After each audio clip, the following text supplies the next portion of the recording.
Hi, welcome to the small shed. This week on the Cyclekart I've got to shorten the steering column. See you in a minute.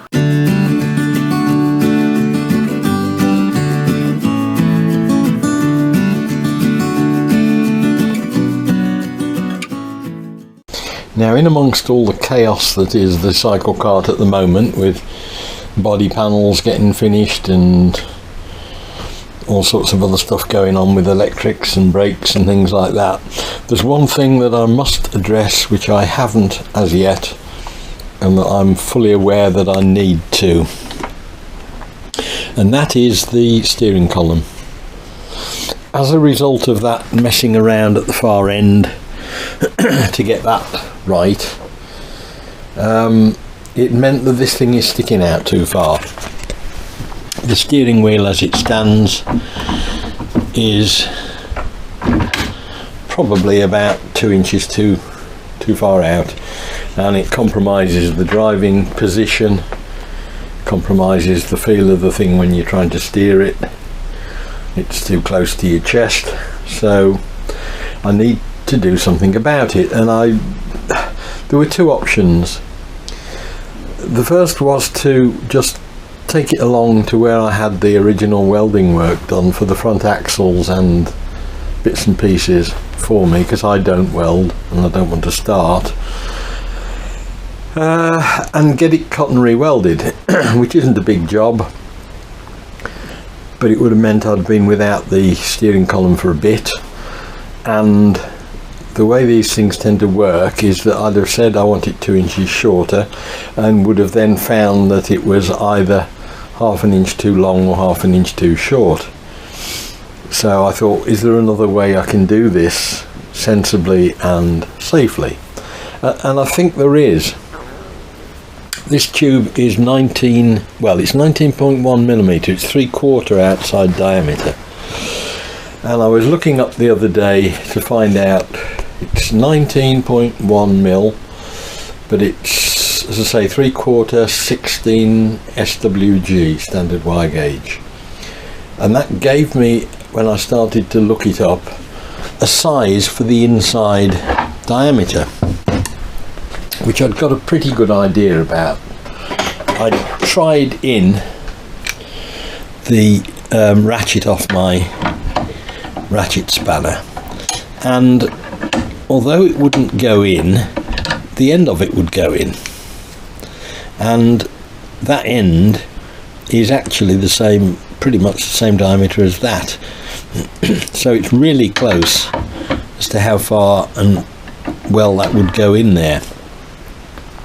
So I did a bit of looking up on the internet and found out that the inside diameter of the tube should be 5/8, and I have organised myself some, I think that was within, I don't know, 30 thou or something of the inside diameter I need.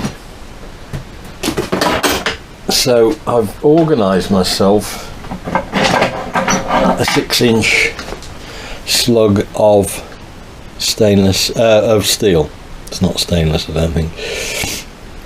And the intention is that I'm going to cut the column somewhere, probably just the other side of the junction in there, under the dashboard. And I can then take out whatever I think is the distance I need, and do it on the safe side, and gradually work up to a position where I've got the right distance. Slide that down the entrance of one of the halves, slide the other half on, and then drill through in 3 or 4 places and bolt it all together, and that should give me a pretty solid fixing. Now, I've just tried to get this to go in, and although in theory it does, it doesn't quite, and I suspect that's because there's a bit of a burr on the end of the tube that I had welded up. So I'm just going to sort that out with the file for a bit and see how we get on.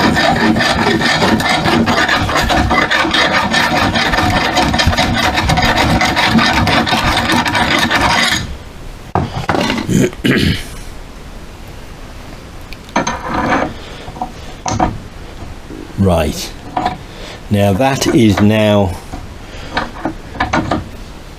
going in, yeah, it's going in that far, so that tube runs from there up to about here because it goes inside this. So now that is fitting nicely inside that tube and it's not too sloppy. Just where that weld has been done, it's obviously just made the inside diameter of the tube slightly smaller, so that's what's stopping it at the moment, but it will actually fit nicely and snugly in that tube without any slop. So I'm happy that it's the right size.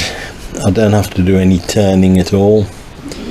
So we'll just take the column off, cut it down, and then make a start on shortening it a bit. Now I've got the thing in pieces at the moment because I'm trying to get most of the body in primer, and I'm just about to take the cowl off. I've put some extra filler on to do that, but I thought while I was doing that I've got to take the scuttle off at some point. I thought now is the ideal time. If I've got to take the cowl off, I've got to undo the steering arms, so that would be the ideal time to get this column shortened. So I'm just going to get some sort of an idea on how much to take off it, because at the moment it's far too far out that way. So I'm just going to have a measure and a think and see how much clearance I've got if I move it forward. It's a bit of a guess, but I will have some adjustment. I will be able to take a bit more out if I want to, but I don't want to end up with the column ending like a Swiss cheese, because it won't be very good. But I think we need at least 2 inches to get back to where I want to be. Right, so at the moment, you see there's 70mm there, so I think taking 50 out should still give me a bit of clearance. Let's just have a look at the clearance on my fingers, so I don't want to get bashing on the actual scuttle. Yeah, 50mm should give me just enough to clear my hands on the scuttle as well. So the best place I think to lose it is in there where you won't see it. So if I mark that as a cut point and I take it off that part of the shaft, we can see where we go from there.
Right, now the moment of truth.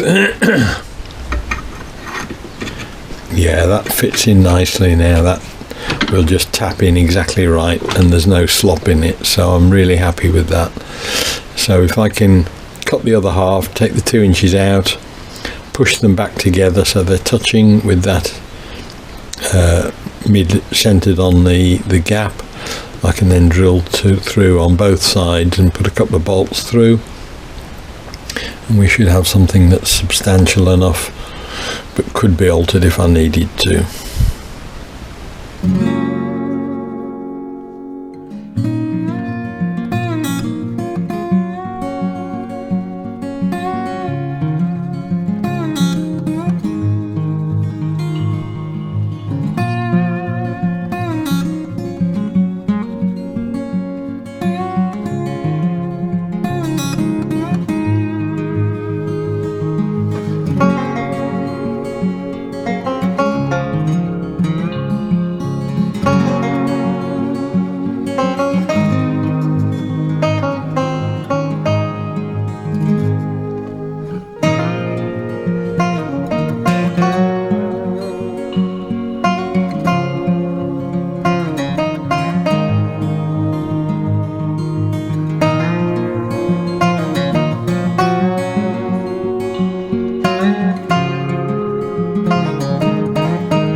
Right, that's sorted the column. It's not the prettiest of jobs, but it will do the job. It's solid, and if as and when I've got any more welding to do, I can whip this out and have that seam welded up, and they can just plug weld the holes and get it all solidly welded up. But I'm happy enough with it as it is, so we can put that back in now and get the cowl off and get on with that. Right, that's much better now. That gives me enough clearance, but it gives me a lot more room front to back in the cockpit, so I'm pleased with that. If I ever wanted to bring it closer, I could, because there's still a little bit of room for manoeuvre at the other end, and if I wanted to shorten it a bit more, I can just chop a piece out and move things up a bit. But let's see how we get on with that. At the moment it might be not perfect, but it's certainly easy enough, I think, to be able to drive the thing rather than before when it was uncomfortable. And again, it's one of these things, we'll run it for an event or two, and at that point we can then start and think about taking stuff apart and redoing it if it's wrong. So as a postscript to the steering wheel business, it's in the right position now. I'm really happy with it for front to back. Gives me a lot more room in the cockpit, but when I got in and put the steering wheel back on, because it's that much further in, it was actually going downhill and obviously towards my legs, and the whole steering wheel was a bit too low, so I've shortened the bracket there, which has lifted the whole thing up so that the steering wheel is now higher in the shroud than it was, and that's made it more comfortable. That will necessitate the dashboard alteration a bit, but I'm just about to start and cut a new one of those, and I'll just bring it up higher into the underneath of the screen to get all the clocks in to fit. But it does now sit much more happily in the cockpit. Right, so that's the steering column shortened. It's lifted it up slightly, that's helped with leg room a bit as well. It's given me a bit more room in the cockpit itself, so I'm quite pleased with that. If it does need any welding doing later on, at least I've got a correct length now for the column, so we can move on and get the thing rolling. So hope you enjoyed the episode. See you next week. We'll be doing something different on the Cyclekart. See you then. Bye.